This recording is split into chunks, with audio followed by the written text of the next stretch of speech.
أعوذ بالله من الشيطان الرجيم بسم الله الرحمن الرحيم. നമ്മൾ മുൻകഴിഞ്ഞ പാഠങ്ങളിലൊക്കെ ഈ വേദക്കാർ യാ അഹ്ലൽ കിതാബ് എന്ന് പറയുമ്പോൾ ഈ അഹ്ലുൽ കിതാബിലെ യഹൂദരെയായിരുന്നു പ്രത്യേകമായിട്ട് ഉന്നമിച്ചിട്ടുണ്ടായിരുന്നത്. അവരെ അഭിസംബോധന ചെയ്തിട്ടാണ് കാര്യങ്ങൾ കൂടുതൽ പറഞ്ഞിരുന്നത്. ഇവിടേക്ക് വരുമ്പോൾ എന്താണെന്ന് വെച്ചാൽ ഇവിടെ വേദക്കാരിലെ തന്നെ രണ്ടാമത്തെ വിഭാഗമായ ക്രിസ്ത്യാനികളിലേക്കാണ് ഊന്നൽ കൊടുത്തിട്ടാണ് സംസാരിക്കുന്നത്. അതുകൊണ്ടാണ് ഇങ്ങനെ പറയുന്നത്. അതായത് രണ്ട് കൂട്ടരും യാ അഹ്ലൽ കിതാബി ലാ തഗ്ലൂ ഫീ ദീനിക്കും, ഈ രണ്ട് കൂട്ടരും അവരുടെ ദീനിൽ അതിരുവിട്ടു. യഹൂദന്മാർ അതിരുവിട്ടത് ഈസാ നബി അലൈഹിസ്സലാം ജാരസന്തതിയാണെന്ന് പറഞ്ഞിട്ടും വ്യാജ പ്രവാചകനാണെന്ന് പറഞ്ഞിട്ടും അദ്ദേഹത്തെ തള്ളിക്കളഞ്ഞിട്ടും അതിരുവിട്ടു. മറ്റേ കൂട്ടർ അതിരുവിട്ടത് എങ്ങനെയെന്ന് ചോദിച്ചാൽ ആദരിച്ചിട്ടാണ്. അതായത് ആദരിച്ചാലും വേണ്ടില്ല അനാദരിച്ചാലും വേണ്ടില്ല, അതിരുവിട്ടത് അതിരുവിട്ട തന്നെയാണ്. അത് ദീനല്ല. രണ്ട് നിലക്കും അത് എങ്ങനെ അതിരുവിട്ടാൽ അത് ദീനല്ല. അതിനെക്കുറിച്ചായി പറയണം. യാ അഹ്ലൽ കിതാബി ലാ തഗ്ലൂ ഫീ ദീനിക്കും, നിങ്ങളുടെ ദീനിൽ നിങ്ങൾ അതിരുവിടരുത്. വലാ തഖൂലു അലല്ലാഹി ഇല്ലൽ ഹഖ്, അള്ളാഹുവിൻ്റെ മേൽ അള്ളാഹുവോ അവൻ്റെ റസൂലുമാരോ പഠിപ്പിച്ചതല്ലാത്ത ഒന്നും വ്യാജമാക്കി ഭാവനകൾക്കനുസരിച്ച് അള്ളാഹുവിൻ്റെ മേൽ കെട്ടിവെക്കരുത്. അതിൽ പെട്ടതാണ് അവർ പറഞ്ഞേരുന്ന സംഭവങ്ങൾ. അതിൻ്റെ യാഥാർത്ഥ്യം പറയാം. ഇതിൻ്റെ സംഭവം എന്താണെന്ന് ചോദിച്ചാൽ, ഈസാ നബി അലൈഹിസ്സലാം അള്ളാഹുവിലേക്ക് ഉയർത്തപ്പെടുകയും അവരുടെ ശിഷ്യന്മാർ യഥാർത്ഥ ശിഷ്യന്മാരിൽ നിന്നുള്ള പാഠങ്ങൾ ഈ റോമാ സാമ്രാജ്യം ഈ ക്രിസ്തുമതം ഏറ്റെടുത്തതോടുകൂടി പൗലോസിൻ്റെ നേതൃത്വത്തിൽ ഈ ദീനിൻ്റെ അലകും പിടിയും അവർ മാറ്റി. റോമാ സാമ്രാജ്യം ഇത് ഏറ്റെടുത്തപ്പോഴാണ് ഇത് വേറൊരു രൂപത്തിലേക്ക് ആയത്. പിന്നീട് അവിടുന്ന് എന്തുണ്ടായി എന്ന് ചോദിച്ചാൽ, പിന്നീട് അവിടുന്ന് എന്താണ് ദീനിൻ്റെ യാഥാർത്ഥ്യം എന്നറിയാൻ മനുഷ്യർക്ക് മാർഗമില്ലാതായി. അതിനാണ് നമ്മൾ അസ്റുൽ ജഹൽ എന്ന് പറയാം. അതായത് ഡാർക്ക് ഏജ് എന്ന് നമ്മൾ പറയുന്നത് ആ സംഭവത്തിലാണ്. അവിടുന്ന് അങ്ങോട്ട് പിന്നെ ദീൻ എന്താണെന്ന് പറയാൻ ആർക്കെങ്കിലും അങ്ങനെ വിശ്വാസം ഉണ്ടെങ്കിൽ പോലും അത് പുറത്തു പറയാൻ പറ്റുന്ന ഒരവസ്ഥയുണ്ടായിരുന്നില്ല. കാരണം ജീവൻ കൊടുക്കേണ്ടി വരും. ആ അവസ്ഥയിലേക്ക് എത്തി. അപ്പോൾ പിന്നെ ഈസാ നബി എന്തുണ്ടായി എന്ന് പറയാൻ, വേറെ യാഥാർത്ഥ്യം എന്തെന്നറിയാൻ വിശ്വാസികൾക്ക് വേറെ മാർഗമില്ലാതായി. കാരണം അവർ ഈ കുരിശ് സിദ്ധാന്തം എന്ന് പറയുന്ന ആ സംഭവം ചമച്ചുണ്ടാക്കി. അപ്പോൾ അതിനെക്കുറിച്ച് അതിൻ്റെ യാഥാർത്ഥ്യം അള്ളാഹു പറയാണ്. ഇവിടുന്ന് അങ്ങോട്ട് ഇനി അസ്റുൽ ജഹല് ഇല്ല. റസൂല് വന്നതിൻ്റെ ശേഷം ഇനി അസ്റുൽ ജഹല് എന്ന് പറയുന്ന ഡാർക്ക് ഏജ് എന്ന് പറയുന്ന ഒരു സംഭവം ഇല്ല. ഇനിയുള്ളതൊക്കെ വെളിച്ചം തന്നെയാണ്. അപ്പോൾ അതിൻ്റെ യാഥാർത്ഥ്യം പറയാം. ഇന്നമൽ മസീഹ് ഈസ ഇബ്നു മറിയം, നിശ്ചയമായും മറിയത്തിൻ്റെ മകൻ ഈസാ മസീഹ്. ഈ മറിയത്തിൻ്റെ മകൻ എന്ന് പറയുമ്പോൾ അതിൽ തന്നെയുണ്ട് അവർ ഇത് അള്ളാഹുവിൻ്റെ മോനല്ല എന്നുള്ള നിഷേധം. അതുകൊണ്ടാണ് ഈസാ നബിനെ കുറിച്ച് പറയുമ്പോൾ ഒക്കെ ഇബ്നു മറിയം എന്ന് എടുത്തു പറയും. കാരണം അത് മനുഷ്യൻ്റെ മകൻ തന്നെയാണ്. റസൂലുള്ളാഹി, അത് അള്ളാഹുവിൻ്റെ റസൂലാണ്. അത് അള്ളാഹുവിൻ്റെ റസൂലാണ്. ഈസാ നബീനെ കുറിച്ചിട്ടുള്ള യാഥാർത്ഥ്യം അതാണ്. അത് റസൂലുള്ളയാണ്. വ കലിമത്തുഹു, അവൻ്റെ കലിമയാണ്. അത് ഏതാണ് ആ കലിമ? അള്ളാഹു ഒരു സംഭവം ഉണ്ടാവണമെന്ന് പറയുമ്പോൾ ഇദാ അറാദ അൻ യകൂന ലഹു കുൻ ഫയക്കൂൻ, ആ കുൻ എന്ന് പറയുന്ന ഉണ്ടാവുക എന്ന് പറയുന്ന അള്ളാഹുവിൻ്റെ കലിമ. അള്ളാഹു അങ്ങനെ ഒരു കലിമ ഒരു ഉത്തരവിട്ടാൽ അത് ഉണ്ടാവാതിരിക്കാൻ പറ്റില്ല. അതങ്ങനെയാണ്. അൽക്കാഹ, ആ കലിമയെ അവൻ പ്രവർത്തിപ്പിച്ചു, ഇട്ടു എന്നൊക്കെ നമ്മൾ മലയാളത്തിൽ പറയാം. പക്ഷേ ഒരു സംഭവം അള്ളാഹുവിൻ്റെ ഈ കുൻ എന്ന് പറയുന്ന ഈ കൽപ്പന ഏതൊരു രൂപത്തിലാണോ പ്രാവർത്തികമാകുന്നത് അതാണ് അൽക്ക എന്ന് പറയുന്നത്. ഇപ്പോൾ മൂസാ നബിയുടെ വടിയോട് പാമ്പാവാന്ന് പറയുമ്പോൾ മൂസാ നബി അത് ഇട്ടുമ്പോൾ അത് അൽക്ക എന്ന് പറയുമ്പോൾ അത് പാമ്പായി മാറും. അപ്പോൾ ആ കുൻ എന്ന് പറയുന്നത് ആയി മാറുകയാണ്. അതുപോലെ തന്നെയാണ് ഇതൊന്ന്. മൂസാ നബീനെ വേറൊരാൾ വന്നിട്ട് അതിന് വേറെ എന്തെങ്കിലും ടെക്നിക്കൊക്കെ ചെയ്തിട്ട് വടീനെ പാമ്പാക്കൊന്നല്ല, അത് അങ്ങനെ പ്രവർത്തിച്ചാൽ അങ്ങോട്ടാവും. കുൻ എന്ന് പറയുന്ന ആ സംഭവമാകും. അത് തന്നെയാണ് ഇവിടെ അൽക്കാഹ ഇലാ മറിയം, മറിയമിലേക്ക് ആ കുൻ എന്ന് ചെന്നപ്പോൾ അത് ഗർഭമായി പ്രവർത്തിക്കുകയാണ്. വ റൂഹും മിൻഹു, അവനിൽ നിന്നുള്ള റൂഹുമാണ്. നമുക്കൊക്കെ റൂഹുള്ളതുപോലെ, എല്ലാ നബിമാർക്കും റൂഹുള്ളതുപോലെ അതിലേക്ക് അള്ളാഹുവിൻ്റെ റൂഹിനെ അള്ളാഹു നിക്ഷേപിച്ചു. അത്രമാത്രമേ ഈസാ നബിയിൽ ഉള്ളൂ എന്ന്. അത് എങ്ങനെ എന്നുള്ളതൊക്കെ അള്ളാഹുവിൻ്റെ കാര്യമാണ്. കാര്യങ്ങൾ ഒരുപക്ഷെ നമ്മൾ സ്ത്രീ പുരുഷ ബന്ധത്തിലൂടെ സാധാരണഗതിയിലുണ്ടാവും, അതല്ലെങ്കിൽ ഇതില്ലാതെയും ഉണ്ടാവും. കാരണം അള്ളാഹു അലാ കുല്ലി ഷൈഇൻ ഖദീറ. അപ്പോൾ ആദമിൻ്റെയും ഹവ്വയുടെയും ഒന്നും കാര്യത്തിൽ ഈ വാപ്പിയില്ല, ഉമ്മി ഉണ്ടായിട്ടില്ല. പക്ഷേ ആദം നബി അലൈഹി ഇസ്ലാമിന് ഒരിക്കലും ഇവർ അള്ളാഹുടെ മോനാന്ന് പറയുന്നില്ല. വേണമെങ്കിൽ അങ്ങനെ പറയാൻ കുറേയും കൂടി യോഗ്യത ശരിക്ക് ആദം നബി അലൈഹി ഇസ്ലാമിനാണ്. കാരണം വാപ്പിയില്ല, ഇമ്മിയില്ല, അതിൻ്റെ മുമ്പേ ആളുകളുമില്ല. പക്ഷേ ആദം നബീനെ സംബന്ധിച്ചിടത്തോളം അങ്ങനത്തെ ഒരു വാദം ഈ വേദക്കാർക്ക് ആർക്കും ഇട്ടില്ലതാണ്. അപ്പോൾ അതാണ് ഫആമിനു ബില്ലാഹി വറുസുലി. അതുകൊണ്ട് നിങ്ങൾ അള്ളാഹുവിനെ വിശ്വസിക്കുക, റസൂലുമാരിൽ വിശ്വസിക്കുക. അതാണ് അള്ളാഹുവിൻ്റെ സിസ്റ്റം. അള്ളാഹുവിൻ്റെ സിസ്റ്റം എന്ന് പറയുന്നത് ഒരു മോനുണ്ടാക്കി പറഞ്ഞേക്കുന്ന പരിപാടിയൊന്നല്ല. അള്ളാഹുവിൻ്റെ സിസ്റ്റം എന്ന് പറയുന്നത് അള്ളാഹുവിൻ്റെ ഹിദായത്ത് മനുഷ്യരിലേക്ക് എത്തിക്കാൻ അവൻ്റെ പ്രവാചകന്മാരാണ്. അതാണ് ഒരു വഴിയുള്ളത്, ഒരേ ഒരു വഴി അതാണ്. അതുകൊണ്ട് വലാ തഖൂലു സലാസത്തും, അതുകൊണ്ട് നിങ്ങൾ 3 എന്ന് നിങ്ങൾ പറയരുത്. അതായത് യഹോവ, ദൈവം, മകൻ, പരിശുദ്ധാത്മാവ്, ഇതാണ് അവരുടെ 3 ഈ സാധനം എന്ന് പറയുന്നത്. അതിൽ പിന്നെയും ചിലപ്പോൾ പിന്നെ ഉമ്മ ദൈവമല്ലേ എന്നൊക്കെ പറഞ്ഞിട്ട് അങ്ങനെയും പിന്നെ കൂടിയിട്ടുണ്ട് തോന്നുന്നുണ്ട്. ഇതെന്ന് പറഞ്ഞാൽ ഈ ക്രിസ്ത്യാനികളുടെ ഒരു കണ്ടുപിടുത്തമൊന്നുമല്ല. ഈ സംഭവം എന്ന് പറഞ്ഞാൽ ഈ പുരാതന വിശ്വാസങ്ങളിൽ പലതിലുണ്ട്. ഗ്രീക്കുകാരുടെ വിശ്വാസത്തിലുണ്ട്, ഈജിപ്തുകാരുടെ വിശ്വാസത്തിലുണ്ട്, ഇന്ത്യക്കാരുടെ വിശ്വാസത്തിലുണ്ട്, പലയിടത്തുണ്ട്. അപ്പോൾ നമ്മൾ കേൾക്കില്ലേ ബ്രഹ്മാവ്, വിഷ്ണു, ശിവൻ, ഇതും ഇതാണ് ഈ സാധനം. ഇതിന് വേറൊരു രൂപത്തിൽ പഴയ ഈജിപ്തിലുണ്ട്. കാരണം ഈ റോമക്കാർ എന്ന് പറഞ്ഞാൽ ആ കാലത്ത് റോമക്കാർ ഈജിപ്ത് അവരുടെ കയ്യിലാണ്. അപ്പോൾ അവരുടെയൊക്കെ വിശ്വാസം ഈ കൂട്ടിക്കലർത്തിയിട്ട് ഇവർ ഉണ്ടാക്കിയ ഒരു സാധനമാണ്. അതായത് ദൈവം, വചനം, പരിശുദ്ധാത്മാവ്, അങ്ങനെയാണ് അവരുടെ ഇതിലൊക്കെ കിടക്കുക. ഇത് ഇനി പേർഷ്യക്കാരിലുണ്ട് ഈ സാധനം, പഴയ പേർഷ്യക്കാരിലുണ്ട് ഈ സാധനം. അപ്പോൾ ഇവർ കണ്ടുപിടിച്ച ഒരു പുതിയ സാധനം ഒന്നല്ല, പഴയ ഒരു സംഭവത്തിനെ തട്ടിമുട്ടി ഇവർ ഈ ഇതിലേക്ക് ഉണ്ടാക്കിയെടുത്തതാണ്. അല്ലാതെ ഇത് നബിമാർ പഠിപ്പിച്ചതോ അവരുടെ വേദത്തിലുള്ളതോ ഒന്നുമല്ല. അവരുടെ വേദം പഴയ നിയമമൊക്കെ എപ്പോഴും ഉണ്ട്. ആ സാധനത്തിലൊന്നും ഈ 3 എന്നുള്ള വർത്തമാനമൊന്നുമില്ല. അപ്പോൾ അത് അവരുടെ കയ്യിലുണ്ടായിരുന്നു. പക്ഷേ എന്നിട്ട് പോലും അവർ ഇതിനൊക്കെ മാറ്റിമറിച്ച് വേറെ ഒരു തലത്തിലേക്ക് കൊണ്ടുപോയി. കാരണം പ്രവാചകന്മാർ പഠിച്ചതിനെ മുഴുവൻ അവർ അലങ്കോലമാക്കി. യാഥാർത്ഥ്യം എന്തെന്നറിയാൻ മനുഷ്യർക്ക് മുന്നിൽ മാർഗമില്ലാതായി. അതിലേക്കാണ് ഈ റസൂല് വരുന്നത്, വന്നിട്ട് പറയുന്നത്. അതുകൊണ്ട് ഇൻതഹു ഖൈറല്ലക്കും, നിങ്ങൾ ഈ വ്യാജ വർത്തമാനത്തിൽ നിന്ന് നിങ്ങൾ വിരമിക്കണം. അങ്ങനെ വിരമിച്ചാലല്ലാതെ അതാണ് നിങ്ങൾക്ക് നന്മയാവുക, മറ്റതൊക്കെ നിങ്ങൾക്ക് നാശമാണ് ഉണ്ടാക്കുക. യാഥാർത്ഥ്യം എന്തെന്നാൽ ഇന്നമല്ലാഹു ഇലാഹും വാഹിദുൻ, അല്ലാഹു ഇലാഹും വാഹിദുൻ, ഒരേ ഒരു ഇലാഹാണ്, ഒരേ ഒരു ഇലാഹാണ് അള്ളാഹു, മറ്റൊരു ഇലാഹ് ഇല്ല. അതാണ് ലാ ഇലാഹ ഇല്ലല്ലാ എന്ന് നമ്മൾ പറയുന്ന യഥാർത്ഥ വിശ്വാസം. എല്ലാ പ്രവാചകന്മാരും പഠിപ്പിച്ചത് അതേ സംഭവമാണ്. സുബ്ഹാനഹു അൻ യകൂന ലഹു വലതും. ഇപ്പം ഇങ്ങനെയൊക്കെ പറയുമ്പോൾ എപ്പോഴും പറയുന്നതാ ചോദിച്ചാൽ സുബ്ഹാനഹു എന്ന് പറയും, അവൻ്റെ പരിശുദ്ധി. കാരണം ഈ അള്ളാഹുവിൻ്റെ പരിശുദ്ധിക്ക് കളങ്കം ചാർത്തിക്കൊണ്ടല്ലാതെ ഒരു ബഹുദൈവ വിശ്വാസവും സംഭവിക്കുകയില്ല. അള്ളാഹുവിൻ്റെ പരിശുദ്ധിക്ക് എന്തെങ്കിലും കളങ്കം ചാർത്തിയിട്ടേ ആ പരിപാടി നടക്കുകയുള്ളൂ. അതുകൊണ്ടാണ് ഖുർആൻ ഇങ്ങനെയൊക്കെ പറയുന്നിടത്ത് എപ്പോഴും സുബ്ഹാനഹു എന്ന് പറയും, അവൻ്റെ പരിശുദ്ധിയെ വാഴ്ത്തുക.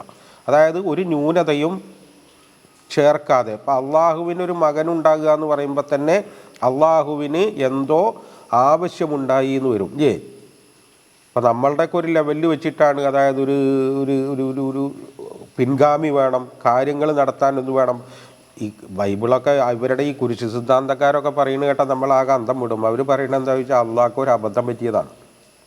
ഏതാ അബദ്ധം? അബദ്ധം എന്ന് പറഞ്ഞാൽ ആദം നബി അലൈഹിസ്സലാം ആ സ്വർഗത്തിൽ നിന്ന് ഒരു പഴം പറിച്ചിട്ട് ഒരു തെറ്റ് ചെയ്തില്ലേ, ആ തെറ്റ് ചെയ്തിട്ട് ഇനി അതിനെ എങ്ങനെ പരിഹരിക്കണം എന്നുള്ള അഗാധമായ ചിന്തയിൽ നിന്നാണ് ഇത്ര ഈ സംഭവം ഉണ്ടായത്. അഗാധമായ ചിന്തയിൽ നിന്ന് ഇനിയിപ്പോൾ എന്തതിന് പരിഹാരം? അതായത് അവരുടെ വിശ്വാസം അനുസരിച്ച് ഓരോ കുട്ടിയും ഇവിടെ ജനിക്കുമ്പോൾ പാപിയായിട്ടാണ് ജനിക്കുന്നത്. നമ്മൾ വിശ്വാസം അനുസരിച്ച് എന്താ വെച്ചാൽ ആദം തെറ്റ് ചെയ്തു, ആദം അള്ളാഹുവിനോട് പൊറുക്കലിനെ തേടി ആദമിന് പുറത്തു കൊടുത്തു, അതിനാൽ ആ പരിപാടി ഇനി. ഇതങ്ങനെയല്ല. ഇത് എല്ലാ മനുഷ്യന്മാരും ചെയ്യിക്കുന്നത് ഈ പാപമാണ്. ഈ പാപിയായി ജനിക്കുന്നു. ഇനി ഈ പാപം എടുത്തു കളയണമെങ്കിൽ ഒരേ ഒരു മാർഗമുള്ളൂ. എന്ത്? ദൈവം മകനെ പറഞ്ഞയച്ചിട്ട് ഈ പാപത്തിന് പരിഹാരമായി സ്വയം കുരിശിൽ കയറി കുരിശിൽ കയറിയിട്ട് ആ ത്യാഗങ്ങളൊക്കെ അനുഭവിച്ച് ഈ പാപം മുഴുവൻ അദ്ദേഹം അങ്ങ് വലിച്ചെടുത്ത് എന്ന് വിശ്വസിക്കണം. അങ്ങനെ വിശ്വസിച്ചാലല്ലാതെ നിങ്ങൾ രക്ഷപ്പെടാൻ പോകുന്നില്ല. ഇതിലാണ് അവരുടെ സംഭവമുള്ളത്. ഇനി നമ്മൾ ബൈബിൾ നോക്കിയിട്ടുണ്ടെങ്കിൽ ഇങ്ങനെ സ്വയം ഏറ്റെടുത്തതൊന്നും നമ്മൾ കാണില്ല. നമ്മൾ കാണുന്നത് എന്താ വെച്ചാൽ ഈ കുരിശിൽ കിടന്നിട്ട് ഏലി ഏലി മാ ശബക്ക് താലി എന്നൊക്കെ പറയണതാണ്. ദൈവമേ ദൈവമേ നീ എന്നെ കൈവിട്ടത് എന്ത് എന്നൊക്കെ ചോദിക്കണതാണ്. കാരണം ഈസാ നബി എല്ലാം കെടുക്കണത് വേറെ ആരും അങ്ങോട്ടാണ്. അപ്പോൾ ഇതൊക്കെ നമുക്ക് ഈ ബൈബിള് വായിച്ചാൽ തന്നെ ഇതിലാകെ നമുക്ക് ഇഷ്ടം പോലെ വൈരുദ്ധ്യങ്ങൾ ഇങ്ങനെ കെടുക്കുന്നത് കാണാം. കാരണം ഈ കുരിശ് സിദ്ധാന്തമൊന്നും അല്ലെങ്കിൽ ഈ ത്രിയേകത്വമൊന്നും പറയുന്നത് അവർക്ക് തന്നെ മനസ്സിലായിട്ടില്ല. അവരത് വിശദീകരിക്കും തോറും അവർ കുരുക്കുകളിൽ പോയി പെടുക. അവസാനം ഒരു പണ്ഡിതൻ എഴുതണം എന്താ ചോദിച്ചാൽ ഇപ്പോഴൊന്നും ഇനി മനസ്സിലാവില്ല, ലോകാവസാനത്തിൽ എത്ര മനസ്സിലാവുള്ളൂ. അങ്ങനെ ഇതിൻ്റെ ബൈബിളിൽ തന്നെ ഒരു പണ്ഡിതൻ അങ്ങനെയാണ് എഴുതുന്നത്. അതൊരിക്കലും വെളിപ്പെടാത്തൊരു സംഭവം. ലോകാവസാനത്തിൽ എല്ലാ മറകളും നീങ്ങുമ്പോൾ ആ മറയും നീങ്ങും. അപ്പം നമുക്ക് മനസ്സിലാവും അതെന്താണ്. അങ്ങനെയാണ് പിന്നെ അവരത് പറഞ്ഞു തരുന്നത്. അത് സഭയുടെ ഒരു ഇൽഹാമാണെന്നാണ് അവർ പറയാം. അതല്ലാതെ ഒന്നുമില്ല. അള്ളാഹു പറയാണ് ഈ വലതുണ്ടാകുക എന്നൊക്കെ പറയുമ്പോൾ ലഹു മാഫി സമാവാത്തി വല്ലർളി, ആകാശഭൂമികളിലെ മുഴുവൻ സംഭവത്തിൻ്റെയും ഉടമ. അത് വസ്തുക്കളുടേത് മാത്രമല്ല, എന്തിനേയും എങ്ങനെയും എവിടെയും എപ്പോഴും ഉണ്ടാക്കാനുള്ള ഉടമസ്ഥത. ആ ഉടമസ്ഥതയുള്ള ആൾക്ക് പിന്നെന്തിനാ ഈ പരിപാടിക്ക് ഒരു മോനെന്ന്? അള്ളാഹ്ക്ക് പുറത്തു കൊടുക്കണം എന്ന് വിചാരിച്ചതായിട്ട് ചെയ്താൽ പോരാ. പിന്നെ മോനൊക്കെ കൊടുത്തിട്ട് നാടകം കളിപ്പിക്കേണ്ട വല്ല കാര്യമുണ്ടോ? വക്കഫാ ബില്ലാഹി വക്കീല, ആർക്കും എവിടെയും എപ്പോഴും, അതായത് അതിലിടക്കൊരു മോനെ കൊടുത്തിട്ട് ആ മോൻ്റെ മേലിൽ വിശ്വാസം വെച്ച് കെട്ടിയിട്ട് ഉണ്ടാക്കേണ്ട ഒരു കാര്യമില്ല അള്ളാഹുവിനെന്നാണ്. വക്കഫാ ബില്ലാഹി വക്കീല, ആർക്കും എപ്പോഴും ഭരമേൽപ്പിക്കാൻ മതിയായവനാണ് അള്ളാഹു. വക്കഫാ ബില്ലാഹി വക്കീല. നമ്മളിതിൽ ഒരു സംഭവം എന്താ ചോദിച്ചാൽ, നമ്മൾ ഈ നിഷേധിക്കുക എന്ന് പറയുന്നത് പെട്ടെന്ന് ആളുകൾക്ക് മനസ്സിലാവും.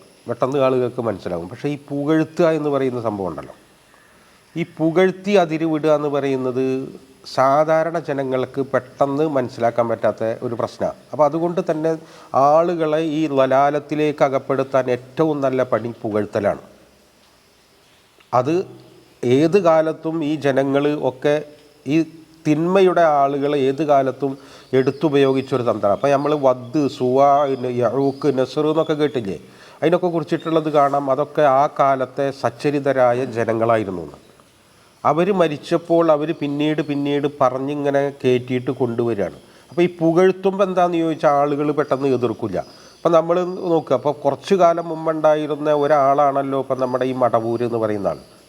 കുറച്ചു കാലം മുമ്പ്, ഇപ്പോഴും അദ്ദേഹത്തിനെ കണ്ടവരൊക്കെ ജീവിച്ചിരിക്കുന്നുണ്ടല്ലോ. പക്ഷേ അദ്ദേഹം എന്ന് പറഞ്ഞാൽ ഒരു മാനസിക നില തകരാറായ ഒരു പണ്ഡിതനാണ്.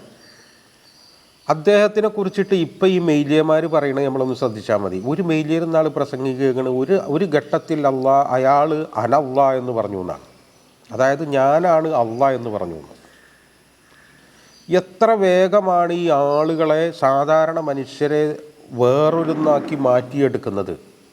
അത് ശരിക്കും ഈ പുകഴ്ത്തിയിട്ട്, ചീത്ത പറഞ്ഞിട്ടല്ല, പുകഴ്ത്തിയിട്ടാണ് ഈ പറയാം. ഇങ്ങനെ തന്നെയാണ്. കാരണം ഈ ഈസാ നബി അലൈഹി ഇസ്ലാം എന്ന് പറയുന്നത് ധാരാളം മുഅ്ജിസത്ത് കാണിച്ചിരുന്ന മനുഷ്യനാണ്, ധാരാളം മുഅ്ജിസത്ത് കാണിച്ചിരുന്ന പ്രവാചകനാണ്. അപ്പോൾ അതുകൊണ്ട് തന്നെ അത് വെച്ചിട്ട് ഇദ്ദേഹത്തിനെ പുകഴ്ത്ത, അതൊന്നും കാണിക്കാതെ തന്നെ ആൾക്കാരെ പേ ചെയ്യണത്. ഒന്നും പ്രത്യേകിച്ചൊന്നും കാണിക്കാത്ത ആളുകളെ ഇങ്ങനെ ചെയ്യുന്നു. അതേ സമയത്ത് മരിച്ചവരെ ജീവിപ്പിക്കുക പോലത്തെ അതിഗംഭീരമായ മുഅ്ജിസത്തുകൾ കാണിച്ച ഈസാ നബിനെ പറഞ്ഞ് ഇങ്ങനെ പറ്റിക്കാൻ എന്താ പണി? ആളുകളെ പറ്റിക്കാൻ ഒരു പണിയില്ല. അപ്പോൾ അതാണ് അവർ ചെയ്തത്, ഇപ്പോഴും ചെയ്തുകൊണ്ടിരിക്കുന്നതാണ്. ഇല്ലാത്ത കഥകൾ ഈ ആളുകളുടെ മേലെ വെച്ചിട്ട് ഇങ്ങനെ പറയാം. ഇപ്പം ഇന്നാളിപ്പോൾ മരിച്ചല്ലോ ഒരാൾ, ഒരു ഖുറാത്തങ്ങളോ, അയാളെ പറ്റി ഇങ്ങനെ പറയാൻ തുടങ്ങി. കാരണം ഓരോരുത്തർ അവരുടെ ഭാവനക്കനുസരിച്ച് ഇങ്ങനെ കെട്ടി പറയാണ്. ഇതന്നെയാണ് ഈസാ നബിയുടെ കാര്യത്തിലുണ്ടായത്. ഓരോ കക്ഷികളായപ്പോൾ ആ കക്ഷികളൊക്കെ മേൽക്കൈ നേടാൻ വേണ്ടി അവർക്ക് തോന്നിയതൊക്കെ ഇങ്ങനെ പറഞ്ഞുണ്ടാക്കാൻ തുടങ്ങി. അങ്ങനെ ഭരണകൂടത്തിൻ്റെ പിന്തുണ ആർക്കാണോ അവർ മേൽക്കൈ നേടി. അതാണ് റോമ സാമ്രാജ്യം. കാരണം റോമ സാമ്രാജ്യക്കാർക്ക് എന്താ ചോദിച്ചാൽ ഈ ഈസാ നബിയിൽ വിശ്വസിച്ച ഈ ആളുകളുടെ പിന്തുണ ആവശ്യമുണ്ടായിരുന്നു. അപ്പോൾ അത് നേടിയെടുക്കാൻ വേണ്ടി ദൈവത്തിൻ്റെ എങ്ങനെ പുകഴ്ത്തിയാലും കുഴപ്പമില്ല, നമുക്ക് ഈ ആൾക്കാരെ കിട്ടിയാൽ മതി. നമ്മുടെ ഇപ്പോഴത്തെ ഈ ഇലക്ഷനിലൊക്കെ നടക്കുന്ന അതേ പരിപാടി. അങ്ങനെയാണ് ഇത് ഇത്ര മേൽക്കൈ നേടിയത്. ആ മേൽക്കൈ നേടാത്തവരനൊക്കെ അവർ കൊന്നുകളഞ്ഞു. കൊന്നുകളഞ്ഞു. ലക്ഷക്കണക്കിന് ആളുകളെ അവർ കൊന്നുകളഞ്ഞിട്ടുണ്ട്, ഈസാ നബിയുടെ അനുയായികളെ.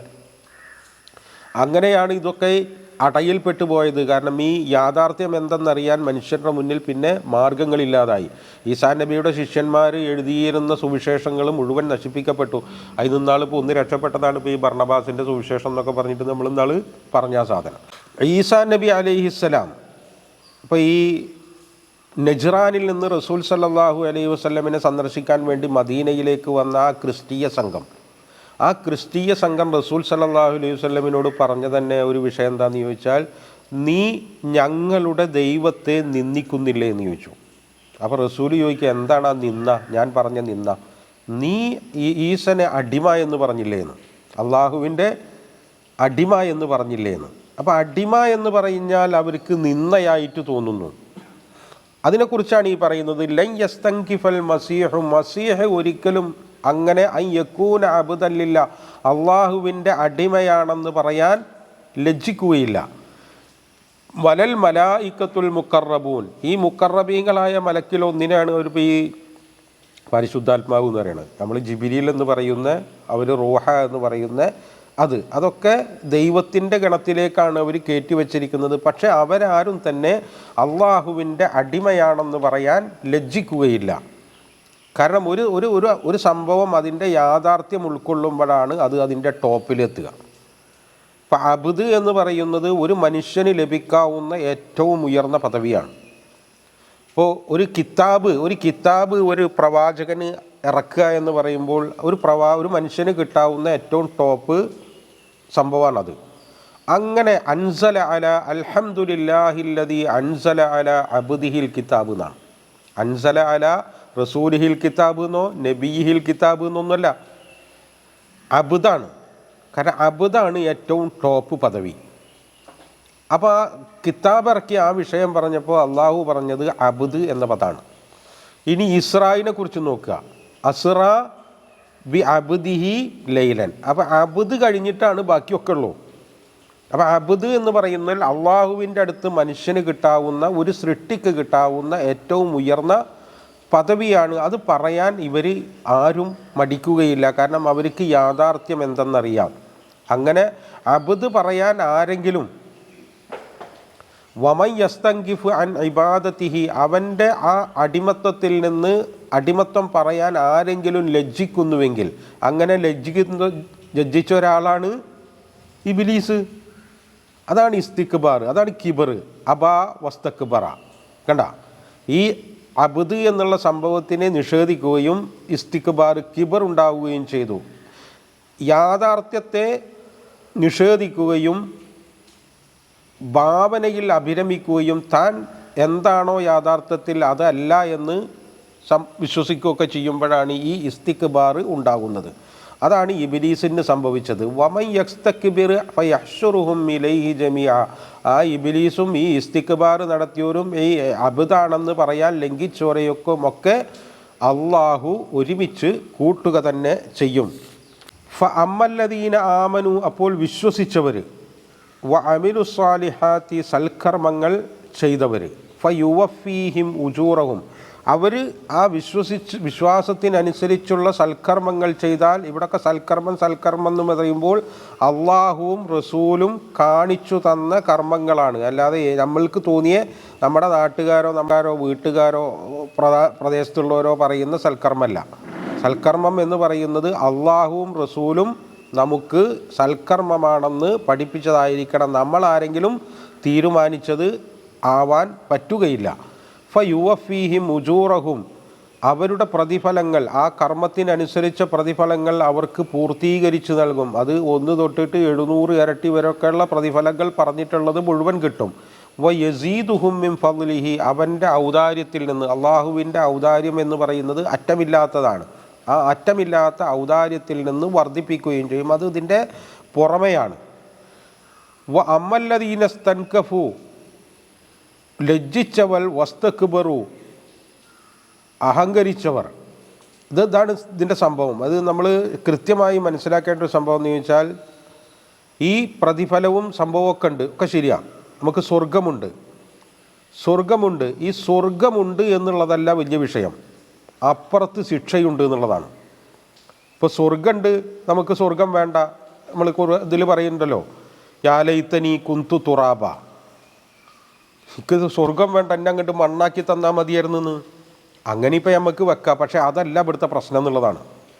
നമ്മളെ ഭയപ്പെടുത്തുന്ന പ്രശ്നം എന്ന് പറഞ്ഞാൽ ഇപ്പുറത്തും അതേമാതിരി ഒരു സംഭവം ഉണ്ട് എന്നുള്ളതാണ്. ഇപ്പുറത്ത് ഈ സംഭവം ഇല്ല വെച്ചെങ്കിൽ ഇത് അത്ര വലിയ കാര്യമില്ല. നമുക്ക് വേണ്ടെങ്കിൽ വേണ്ടെന്ന് വെച്ചാൽ മതി. ഇപ്പോൾ കാരശ്ശേരിയൊക്കെ പറഞ്ഞ മാതിരിക്ക് സ്വർഗം വേണ്ടെന്ന് വെച്ചാൽ മതി. പക്ഷേ അതല്ല സംഭവം, ഇപ്പുറത്ത് അതിൻ്റെ ഓപ്പോസിറ്റ് ഉണ്ട് എന്നുള്ളതാണ്. ആ ഓപ്പോസിറ്റാണ് ഭയങ്കര പ്രശ്നമായി കിടക്കുന്നത്. അതാണ് ശരിക്കും നമ്മളെ ഭയപ്പെടുത്തുന്ന സംഭവം എന്ന് പറയുന്നത്. ഒരു ഭാഗം ഇല്ലെങ്കിൽ അത് അങ്ങനെ പോയിക്കോട്ടെ, ആ പണ്ടാറക്കാലം എന്തെങ്കിലും ആയിക്കോട്ടെ, അങ്ങനെയല്ല.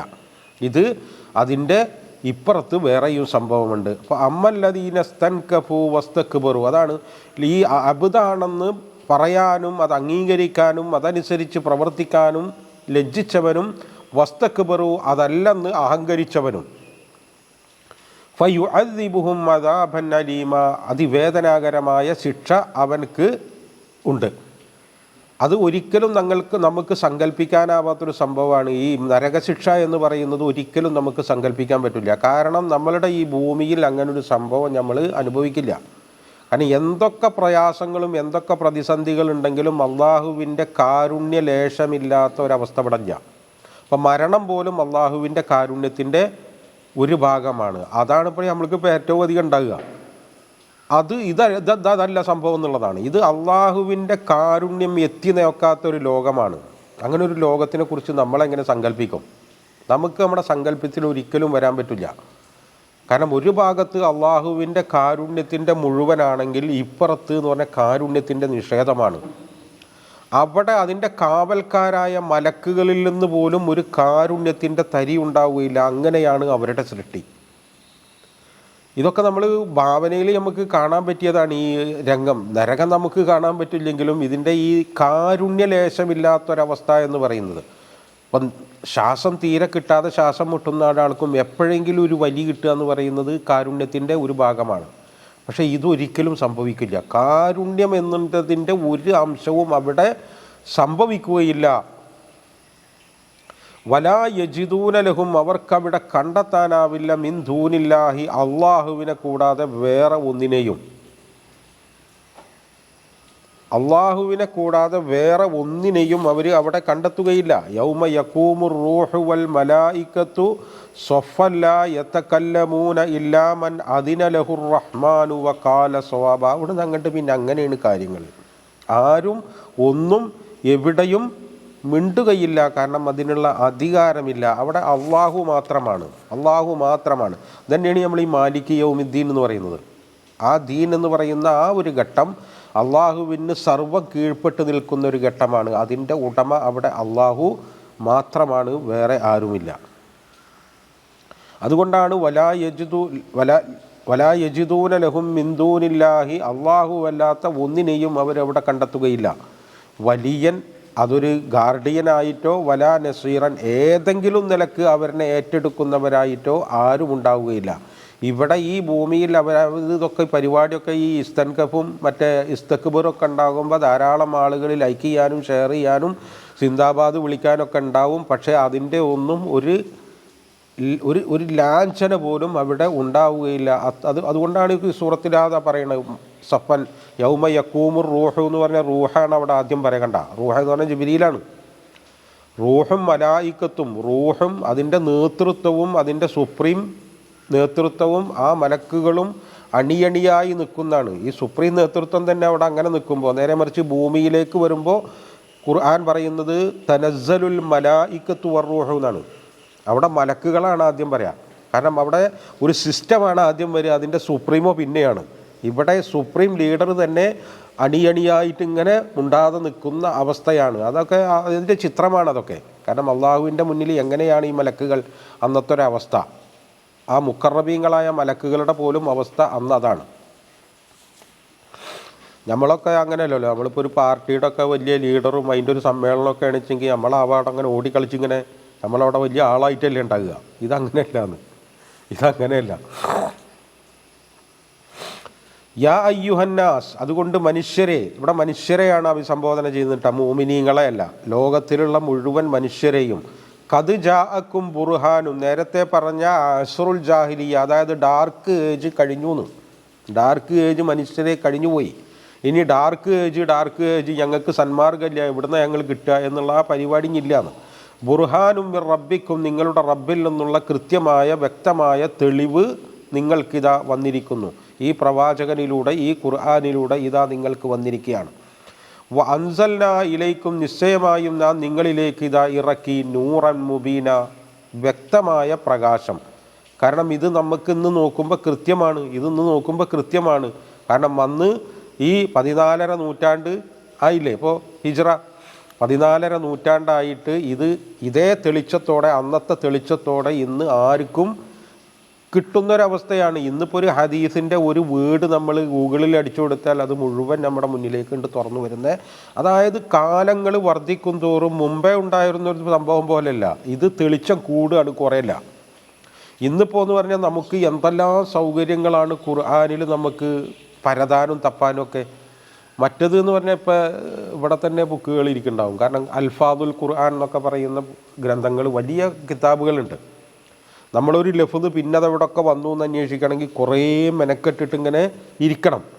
ഇപ്പം അങ്ങനെയല്ല. ഇപ്പം നമ്മൾ ഒരു വിരലുകൊണ്ട് ഒരു പ്രസ് ഒന്നും തൊട്ടാൽ അതൊക്കെ എവിടെയൊക്കെ ഖുർആനിൽ വന്നു, ഏതൊക്കെ അർത്ഥത്തിൽ വന്നു, എത്രയോ സൗകര്യങ്ങൾ നമ്മുടെ മുന്നിൽ അങ്ങ് തുറക്കുക. കാരണം ഈ 100 എന്ന് പറയുന്നത് ഒരിക്കലും കെട്ടുപോകുന്നില്ല. ആൾക്കാരതിൻ്റെ മുന്നിൽ എത്ര ഉണ്ട് എന്നുള്ളത് വേറൊരു വിഷയം, ആൾക്കാരുടെ വിഷയമാണ്. പക്ഷെ ഖുർആൻ്റെ 100ഉം അതിൻ്റെ മുബീനും അത് ഒരിക്കലും അവ്യക്തമായി പോകുന്നില്ല. അപ്പം നമ്മളുടെയൊക്കെ പൂർവികരായ ഇപ്പോൾ പാപ്പമാരോ വല്യപ്പാരൊന്നും പറയും ഇത്രയധികം ഖുർആൻ്റെ പാരായണ ഭേദമുള്ള ഖുർആനൊന്നും അവർക്ക് ചിലപ്പോൾ കിട്ടിയിട്ടുണ്ടാവില്ല, അവരൊന്നും ചിലപ്പോൾ കേട്ടിട്ട് പോലും ഉണ്ടാവില്ല. പക്ഷേ ഇന്നങ്ങനെയല്ല. ഇന്ന് എന്ന് പറഞ്ഞാൽ ഖുർആനെക്കുറിച്ച്, ഈ നബിചര്യയെക്കുറിച്ച്, റസൂലിൻ്റെ ചരിത്രത്തെക്കുറിച്ച്, റസൂല് പഠിപ്പിച്ച പാഠങ്ങളെക്കുറിച്ച് അന്വേഷിക്കാൻ മെനക്കെടുന്ന ഏതൊരാൾക്കും അയാളുടെ മുന്നിൽ ഇങ്ങനെ വന്ന് നിൽക്കുന്നത് പോലെയാണ് ഈ സംഭവം. അതുകൊണ്ട് തന്നെ ഒരു മനുഷ്യർക്കും ഇനി ലോകത്ത് അത് പറയാൻ പറ്റില്ല ഞങ്ങൾക്ക് ബുർഹാൻ വന്നിട്ടില്ല എന്ന്. ഏതെങ്കിലും കാട്ടി കിടക്കുന്ന ഏതെങ്കിലും ആളുകളുടെ കുറിച്ചല്ല, അവരെ കുറിച്ചിട്ടൊക്കെ അള്ളാഹു നോക്കിക്കോളും, നമ്മൾ അതിനെക്കുറിച്ചൊന്നും ബേജാറാവണ്ട. പക്ഷെ നമ്മളുടെ മുന്നിൽ എങ്ങനെയാണ് ഈ കാര്യങ്ങളുള്ളത് എന്നൊക്കെ ശരിക്കും നമ്മൾ മനസ്സിലാക്കിയിരിക്കുക എന്ന് പറഞ്ഞത് അത്യാവശ്യമാണ്. അമ്മല്ലദീന ആമനു, അപ്പോൾ വിശ്വസിച്ചവർ, ബില്ലാഹി, അള്ളാഹുവിൽ വിശ്വസിക്കുക, വഅതസമൂ ബിഹി, അവനെ മുറുകെ പിടിക്കുക, ആ അള്ളാഹുവിലുള്ള വിശ്വാസത്തെ മുറുകെ പിടിക്കുക, അള്ളാഹുവിനെ മുറുകെ പിടിക്കുക. ഈ ഇഅ്തിസാം എന്താണെന്നുള്ളത് ഇനി അടുത്ത ആയത്തോടു കൂടിയാണ് നമുക്ക് വ്യക്തമാവുക. എങ്ങനെയാണ് ഈ അള്ളാഹുവിനെ മുറുകെ പിടിക്കുക എന്ന് പറയുന്നത്. ഫസയുദ്ഖിലുഹും ഫീ റഹ്മത്തിൻ മിൻഹു, അവരെ അള്ളാഹു പിന്നീട് അവൻ്റെ കാരുണ്യത്തിൽ പ്രവേശിക്കും. പിറകെ ഈ പിടിച്ചതിൻ്റെ ശേഷം അള്ളാഹുവിൻ്റെ കാരുണ്യം അത് പരലോകത്ത് മാത്രമല്ല ഭൂമിയിലും അങ്ങനെ തന്നെയാണ്. അയാൾക്ക് പ്രയാസം ഉണ്ടാവില്ല, അയാൾക്ക് പ്രതിസന്ധികൾ ഉണ്ടാവില്ല എന്നല്ല, പക്ഷേ അള്ളാഹുവിൻ്റെ കാരുണ്യം ഏതവസ്ഥയിലും അയാളെ പൊതിഞ്ഞു നിൽക്കും. അത് ഇത് മുറുകെ പിടിച്ച ഭൂമിയിലും അങ്ങനെ തന്നെയാണ്, ഇനി പരലോകത്തെത്തിയാൽ പിന്നെ അങ്ങനെ തന്നെ ഉറപ്പാണ്. ഫളിം, അവൻ്റെ ഔദാര്യവും അതും ഈ ഭൂമിയിലും കിട്ടും പരലോകത്തും കിട്ടും. യഹ്ദീഹിം ഇലൈഹി, അതിലേക്ക് അവനെ നയിക്കും, ആ കാരുണ്യത്തിലേക്ക്. സിറാത്തം മുസ്തഖീമ, ഏറ്റവും ചൊവ്വായ വഴിയിലൂടെ, ഏറ്റവും കൃത്യമായ വഴിയിലൂടെ. ഒരു വഴി എന്ന് പറഞ്ഞാൽ പല നിലക്കും ഉണ്ടാവും, വളഞ്ഞിട്ടും തിരിഞ്ഞിട്ടൊക്കെ ഉണ്ടാവും. നമ്മൾ പാലം പോലെ ഏറ്റവും എന്താണ് സിറാത്തുൽ മുസ്തഖീം എന്ന പാലം എന്നൊക്കെ നമ്മൾ പറയില്ലേ. പാലം എന്ന് പറഞ്ഞാൽ വളഞ്ഞു തിരിഞ്ഞിട്ടല്ല, നേരെ ഉണ്ടാകുക എന്നതുപോലെയാണ് ഏറ്റവും ചൊവ്വായ രൂപത്തിൽ അവനെ അള്ളാഹു നയിക്കും. അത് ഈ ഇഅ്തിസാമിലാണ് സംഭവം ഉണ്ടാകുക. വിശ്വസിക്കുകയും വേണം, ഇഅ്തിസാം ഉണ്ടാവണം. ഇഅ്തിസാമിനെ കുറിച്ചാണ് ഇനി പറയാൻ പോകുന്നത്. നമുക്ക് സത്യത്തിൽ ഈ ഖുർആൻ, ഈ സൂറത്തുൻ നിസാ നമ്മളിങ്ങനെ വായിക്കുമ്പോൾ എന്തിനാണ് ഇപ്പോൾ ഈ ഒരു നിയമത്തിൻ്റെ ഒരു കഷ്ണം ഇതിൻ്റെ ലാസ്റ്റ് കൊടുന്ന് വെച്ചേക്കണമെന്ന് തോന്നുന്നു. കാരണം ഇത് ആദ്യം 12ാമത്തെ ആയത്തിൽ ഈ വിഷയത്തിനെ കുറിച്ച് പറയുന്നുണ്ട്, ഈ അനന്തരാവകാശ നിയമങ്ങൾ പറയുന്നുണ്ട്. ഇത് വാസ്തവത്തിൽ ഇപ്പോൾ അള്ളാഹുവിൻ്റെ ഓർഡർ അനുസരിച്ചാണല്ലോ ഒരു ആയത്ത് എവിടെ വെക്കണം, ഒരു സൂറ എവിടെ വെക്കണം എന്നൊക്കെ തീരുമാനിക്കുന്നത്. അള്ളാഹു തീരുമാനിച്ച് റസൂലിനോട് പറഞ്ഞതനുസരിച്ചാണ് ഇത് സംഭവിക്കുന്നത്. ഇപ്പോൾ പല സൂറകളും, ഇപ്പോൾ ഈ സൂറ തന്നെയും പല ഘട്ടങ്ങളിൽ അവതരിച്ച ആയത്തുകളാണ്, ഒക്കെ കൂടി ഒന്നിച്ച് വന്നതല്ല. അപ്പോൾ ഇത് എവിടെയാണ് വെക്കേണ്ടത് എന്ന് അള്ളാഹുവാണ് നിർദ്ദേശിക്കുന്നത്. ഇവിടെ ഇതിൻ്റെ ഈ ബാക്കി ഇവിടെ കൊണ്ടുവച്ചതിൻ്റെ യുക്തി എന്തായിരിക്കും? നമുക്കത് തോന്നില്ലേ? ഇപ്പം നമുക്ക് ഒരു തമാശക്ക് വേണമെങ്കിൽ തോന്നും, ഇപ്പോൾ ഈ പൊറാട്ടൊക്കെ ഉണ്ടാക്കുന്ന ഒരു കാണില്ലേ, അതിൻ്റെ ഒരു വോളിൻ്റെ ഒരു കഷ്ണം എടുത്തിട്ട് വേറെ നിൻ്റെ മുകളിൽ കൊണ്ട് ഒട്ടിക്കാൻ നിൽക്കണേ. എന്നതുപോലൊരു പരിപാടിയാണോ ഇത്? അതായത് ഇനി ഇതിവിടെ ഇരിക്കട്ടെ എന്നുള്ള അങ്ങനെയല്ല. അതിൻ്റെ ഒരു കൃത്യമായ ചിത്രമുണ്ട്. അതൊരു കാര്യം ചെയ്യുമ്പോൾ അതിൻ്റെ പിന്നിൽ വലിയൊരു സംഭവം ഉണ്ടാവും. അതുകൂടി നമ്മൾ കാണണം. അവിടെയാണ് ഇതിൻ്റെ ഈ മനോഹാരിത കിടക്കുന്നത്. ഈ ഖുർആനിൻ്റെ ആ സെറ്റപ്പിൻ്റെ സംഭവങ്ങൾ ഒറ്റ നോട്ടത്തിൽ ചിലപ്പോൾ നമുക്കതൊന്നും മനസ്സിലായി എന്ന് വരില്ല. പക്ഷേ നമ്മൾ കുറച്ച് ആഴത്തിലൊക്കെ അങ്ങനെ നോക്കുമ്പോൾ അതിന് വേറെ സംഭവങ്ങളുണ്ട്. അതിപ്പോൾ ഈ സൂറകൾ ഇപ്പോൾ അമ്മ ജുസുയിലൊക്കെ നമ്മൾ എടുത്താൽ ശരിക്കത് കാണാം. ഓരോ സൂറകളും അതിൻ്റെ മേലെ വരുന്നതും താഴെ വരുന്നതും ഒക്കെ തമ്മിലുള്ള ആ ഒരു മനോഹരമായ ഒരു ബന്ധം കാണാം അതിൻ്റെ ആശയത്തിൻ്റെ ഒക്കെ. അപ്പോൾ അത് ഇവിടെയും കാണാം നമുക്ക്. യസ്തഫ്തൂനക, അവർ നിന്നോട് ഫത്വ ചോദിക്കുന്നു. എന്താണ് ആ ഫത്വ? അത് ചോദിക്കുന്നത് കുലില്ലാഹു യുഫ്തീക്കും. അവർ ചോദിക്കുന്ന ഈ കലാല. അപ്പോൾ 12ാമത്തെ ആയത്തിൽ ഈ കലാലത്തിനെ കുറിച്ചിട്ട് വരുന്നുണ്ട്. വ ഇൻകാന റജുലുൻ യൂറസു കലാലത്തൻ വിമ്രഅത്തും വലഹു അഹുൻ ഔ ഉഖ്തും എന്നൊക്കെ പറഞ്ഞിട്ട് വരുന്നുണ്ട്. അവിടെ കലാലത്തിന് 6-1 അവർക്ക് അവകാശമൊക്കെ പറഞ്ഞിട്ടുണ്ട്. പക്ഷെ ആ കലാലത്ത് എന്ന് പറയുന്നത് ഉമ്മയൊത്ത കലാലത്താണ്. അതായത് ഉമ്മ ഒത്ത സഹോദരങ്ങൾ ഉണ്ടാവുമല്ലോ. വാപ്പയൊത്ത സഹോദരങ്ങളുണ്ടാവും, ഉമ്മയൊത്ത സഹോദരങ്ങളുണ്ടാവും, വാപ്പി ഉമ്മയൊത്ത സഹോദരങ്ങളുണ്ടാവും. ഇതിൽ അവിടെ പറയുന്ന വിഷയം എന്ന് വെച്ചാൽ ഉമ്മയൊത്ത സഹോദരങ്ങൾക്കാണ് അവിടുത്തെ അവകാശങ്ങൾ പറയുന്നത്. 12ാമത്തെ ആയത്തിൻ്റെ അതിൽ നമ്മൾ അത് പറഞ്ഞിട്ടുണ്ട്. ഇവിടത്തിൻ്റെ സാഹചര്യം എന്താ ചോദിച്ചാൽ, ജാഫർ റളിയല്ലാഹു അൻഹു സുഖമില്ലാതെ കിടക്കുമ്പോൾ റസൂൽ സല്ലല്ലാഹു അലൈഹി വസല്ലം അദ്ദേഹത്തിനെ സന്ദർശിക്കുകയാണ്. അപ്പോൾ അദ്ദേഹത്തിൻ്റെ ആ സന്ദർശിക്കുമ്പോഴാണ് അദ്ദേഹമാണ് ഇത് ചോദിക്കുന്നത്. കാരണം അദ്ദേഹം ഈ കലാലയാണ്. അദ്ദേഹത്തിൻ്റെ വാപ്പയോ വല്യാപ്പയോ ഇല്ല, മൂപ്പർക്ക് മക്കളുമില്ല. അപ്പോൾ അദ്ദേഹത്തിൻ്റെ സ്വത്ത് എങ്ങനെയാണ് വീതിക്കേണ്ടത് എന്ന് അദ്ദേഹം റസൂലിനോട് ചോദിക്കുകയാണ്. അതുമായിട്ട് ബന്ധപ്പെട്ടിട്ടാണ് ഈ ആയത്ത് ഇറങ്ങുന്നത്. വേറെയും ചില സംഭവങ്ങളുണ്ട്. അതായത് ജനങ്ങളിൽ നിന്ന് ചോദ്യങ്ങൾ ചെന്നിട്ടാണ്. അതുകൊണ്ടാണ് യസ്തഫ്തൂനക, അവർ നിന്നോട് ചോദിക്കുന്നു. പക്ഷെ മറുപടി പറയുന്നത് ആരാ? അള്ളാഹ് മറുപടി പറയുന്നത്. ഞാൻ മറുപടി പറയുന്നു എന്നല്ല. കുലില്ലാഹു യുഫ്തീക്കുന്ന, അള്ളാഹ് യുഫ്തീക്കും. അതായത് ഈ ഫത്വ എന്ന് പറയുന്ന ഈ നിയമങ്ങളൊക്കെ അള്ളാഹു നൽകുന്നതാണ്. അതുകൊണ്ട് തന്നെ അത് പാലിക്കുന്നതിൽ അത്രമാത്രം കണിശവും വേണമെന്ന് ആ വാക്കിൽ തന്നെ ഉണ്ട്. ഇവിടെ പറയുന്നത് ഒന്നുകിൽ വാപ്പ ഒത്ത സഹോദരങ്ങൾ, അല്ലെങ്കിൽ മാതാപിതാക്കൾ ഒത്ത സഹോദരങ്ങൾ. ഇത് രണ്ടിൻ്റെയും കുറിച്ചിട്ടുള്ള വിധിയാണ് ഇനി ഇവിടെ പറയുന്നത്. കലാലയെക്കുറിച്ച് ചോദിക്കുന്നു. ഇനിമ്രുഉൻ ഹലക്ക, അതായത് ഒരു പുരുഷൻ മരിച്ചു, അത് നശിച്ച്, ഹലക്ക എന്ന് പറഞ്ഞാൽ നാശക. ലൈസ ലഹു വലതുൻ, അവന് മക്കളുമില്ല, പിതാവില്ലാത്ത എന്ന് പറയാത്ത എന്താ കാരണം എന്ന് ചോദിച്ചാൽ, ഈ കലാലത്ത് എന്ന് പറയണമെങ്കിൽ തന്നെ പിതാവും പിതാമഹനൊന്നും ജീവിച്ചിരിക്കണം. അവന് മക്കളുമില്ല. വലഹു, അവൻ ഉള്ളത് പിന്നെ ഉഖ്തും, ഒരു സഹോദരിയാണ്. ഒരു ഉഖ്ത് മാത്രമേ അങ്ങനെ ആ ബന്ധത്തിലുള്ളൂ. ഫലഹ നിസ്ഫു മാത്രക്ക, അപ്പോൾ അവളുടെ വിഹിതം എന്ന് പറഞ്ഞാൽ അയാളുടെ സ്വത്തിൻ്റെ പകുതി അവർക്കുള്ളതാണ്. ബാക്കി പിന്നിപ്പോൾ വേറെ ആരെങ്കിലും, ഉമ്മയൊക്കെ ചിലപ്പോൾ ആരെങ്കിലുമൊക്കെ ഉണ്ടെങ്കിൽ അവർക്കുള്ള വിഹിതം അത് കഴിച്ചിട്ട് അവർക്കുണ്ടാവും. ഇനി അവരാരും ഇല്ലെങ്കിൽ ആ വിഹിതം മുഴുവൻ അവരിലേക്ക് തിരിച്ചു വരും. ശിഷ്ട ഓഹരി എന്നൊക്കെ പറഞ്ഞ് ആ നിലക്ക് തിരിച്ചു വരും. വഹുവ യരിസുഹ, ഇനി ആ മരിച്ചതൊരു സ്ത്രീയാണ്, അയാളുള്ളതൊരു പുരുഷനാണ്, അയാൾക്ക് അവകാശിയായിട്ട് ഇനി അയാളെ ഉള്ളൂ നിൽക്കുക. അപ്പോൾ അയാൾ മുഴുവൻ സ്വത്തും അയാൾക്ക് കിട്ടും, ആ ഇതിന് കിട്ടും. അപ്പോഴും മക്കളില്ലെങ്കിലാണ് ഇതൊക്കെ. മക്കളുണ്ടാവാൻ പാടില്ല. മക്കളില്ലെങ്കിലേ സത്യത്തിൽ ഈ കലാലത്ത് എന്ന് പറയും. എന്നാലും മക്കൾ ഇവിടെ എടുത്തു പറയുന്നുണ്ട്.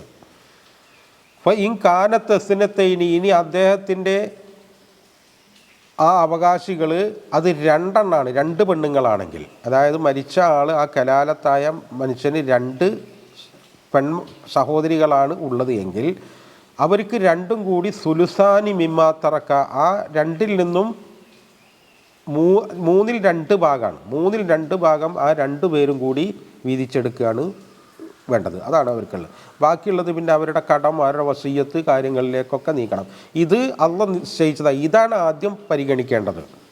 ഇവർക്കുള്ള ഈ അവകാശം നിശ്ചയിച്ചിട്ടാണ് ബാക്കി വേറെ അവകാശികളുണ്ടെങ്കിൽ കൊടുക്കേണ്ടത്. ഇതൊക്കെ കൊടുക്കേണ്ടതെന്ന് ചോദിച്ചാൽ അവരുടെ കടവും വസിയ്യത്തും കഴിച്ചിട്ടാണ് സ്വത്ത് വീതിക്കേണ്ടത്. അങ്ങനെ വീതിക്കുമ്പോൾ പിന്നെ ആദ്യത്തെ ചോയ്സ് ഇവർക്കാണ്.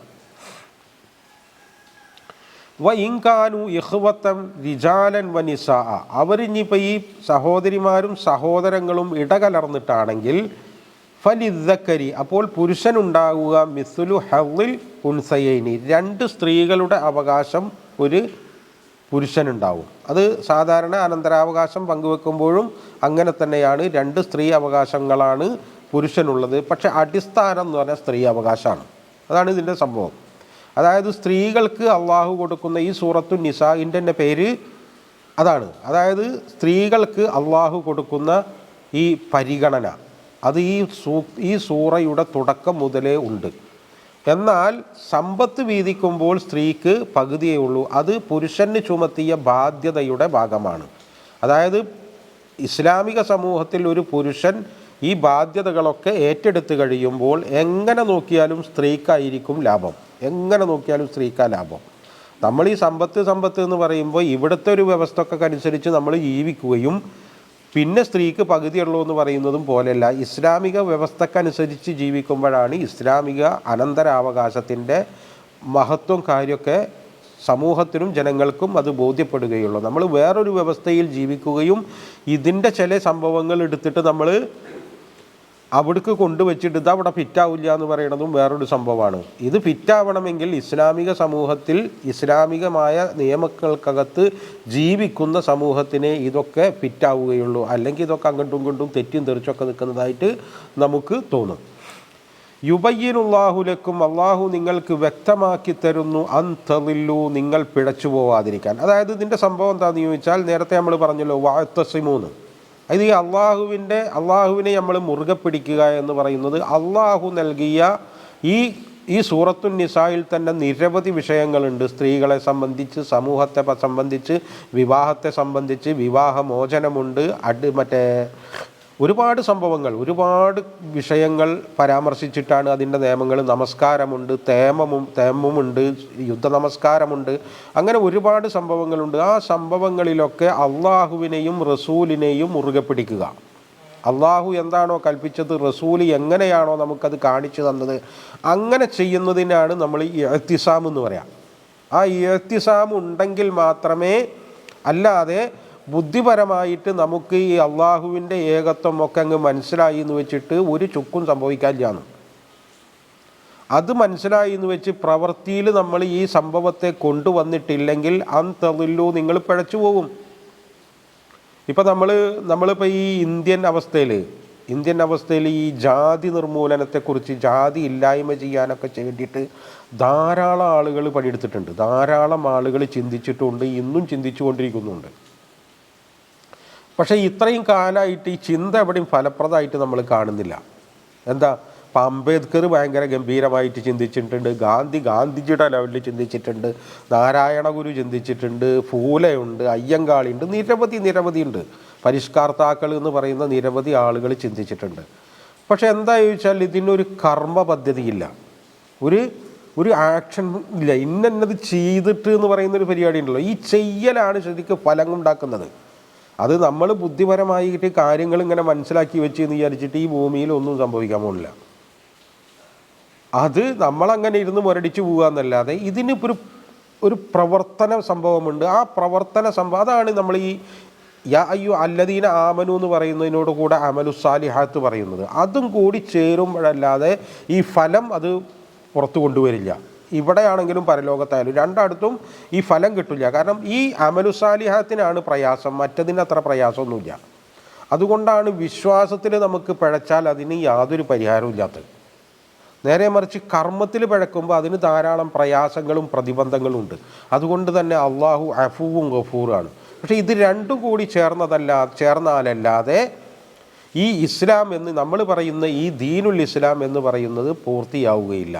അതുകൊണ്ടാണ് ആ നിയമത്തെ ഈ ലാസ്റ്റ് കൊണ്ടുവന്ന് വെച്ചിട്ട് അത് നമ്മളെ ഒന്നും കൂടി അള്ളാഹ് ഓർമ്മിപ്പിക്കുക. കാരണം ഇവിടെ ഈ സൂറത്തു നിസായിൽ നിരവധി വിഷയങ്ങൾ, നിയമങ്ങൾ അള്ളാഹു ഇങ്ങനെ പറഞ്ഞിട്ടുണ്ട്.